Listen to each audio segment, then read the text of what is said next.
gentlemen, Bungle. Hope you're doing well, and I hope you're having a great day. Today, we're going over Enlisted, the World War II free-to-play first-person shooter, much requested, much talked about. Hey, Bungle, talk about the P-51D-5, the level 34 fighter that you get in the Invasion of Normandy Campaign for the Allies. Now, if you're a new viewer, or possibly a new subscriber, you may be wondering, Bungle, what do you do here on this channel? Well, I give you an overview, kind of telling you what are we reviewing today. Next, I talk about the performance. Is it good?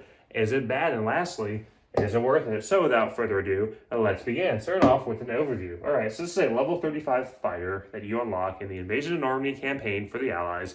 You unlock this and you can equip it with the regular P-51C-10 that you unlocked earlier in that campaign. Now moving on to the performance. How does this perform? What does it do differently than the P-51C-10? Pretty much right away, you get better bombs. You get two 500-pound bombs. Whereas you take out the P-51C-10, I think it carries two 250-pound bombs or something like that. So you're already having more firepower with the bomb load. And in addition, you get 6 times 12.7 millimeter, or pretty much 650 cal machine guns. So moving down to, is it worth it? What are my personal thoughts on this? Well, in my opinion, if you want to back up, you didn't do the, let's say, event that they had a way back when they had the P-47 Razorback that you could go and pick up.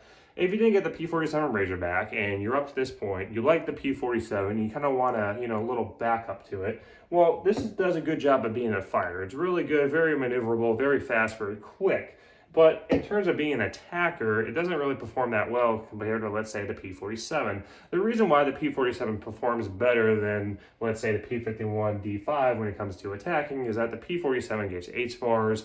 It does get 500-pound bombs. But at the same point, the HVARs are known for just destroying infantry vehicles, everything like that. Whereas, bombs are kind of a hit and miss. Way back when Enlisted was back in its early CBT days, bombs were known just to wipe out a bunch of enemy teams. Like, it was really, really fun to use bombs because you could literally turn the tide of battle, especially if you're a really good pilot and the enemy doesn't really bring any anti-aircraft or any fighters. You could literally turn the tide of battle by just bombing everything. But bombs have been nerfed. The radiuses aren't as big as they used to be. Their splash damage, their effects are kind of weaker. So when it comes to taking out aircraft with bombs, it's kind of a swing or a miss when it comes to attacking infantry. If they're right out in the plain open with no obstacles or anything blocking the way, yes, you will take out a bunch of infantry. But if they're hiding behind cover or there's little, rubble here and there, they generally survive, and it's gotten to the point where you can lay in front of a bomb and just duck. And if you're in the prone and the bomb lands, let's say 5 feet in front of you, you will survive. And that's the way it's been calculated. Don't really know why they did that,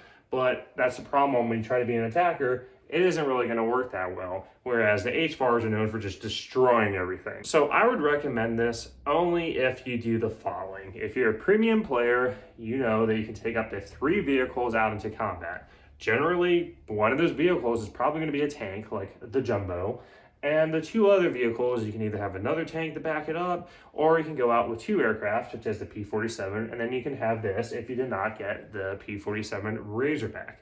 That's my only suggestions for taking this out and using it as a loadout. In general, personally, I like to run 2 tanks, my Firefly and my Jumbo, and I had the P-47 as my air slot because the P-47 can dogfight. Sure, it's not as agile as, say, the P-51D-5, but the P-47 is a very, very good aircraft at basically being a multi-role. That's my 2 cents. Let me know what you think down below. Other than that, if you reach this point in the video, new viewer, possibly a new subscriber, I hope today is the day that I earn a new subscription. Having your sub and mash that like button does help me with the YouTube algorithm. Returning sub, returning viewer, let me know your thoughts. Other than that, have a great day. Take care.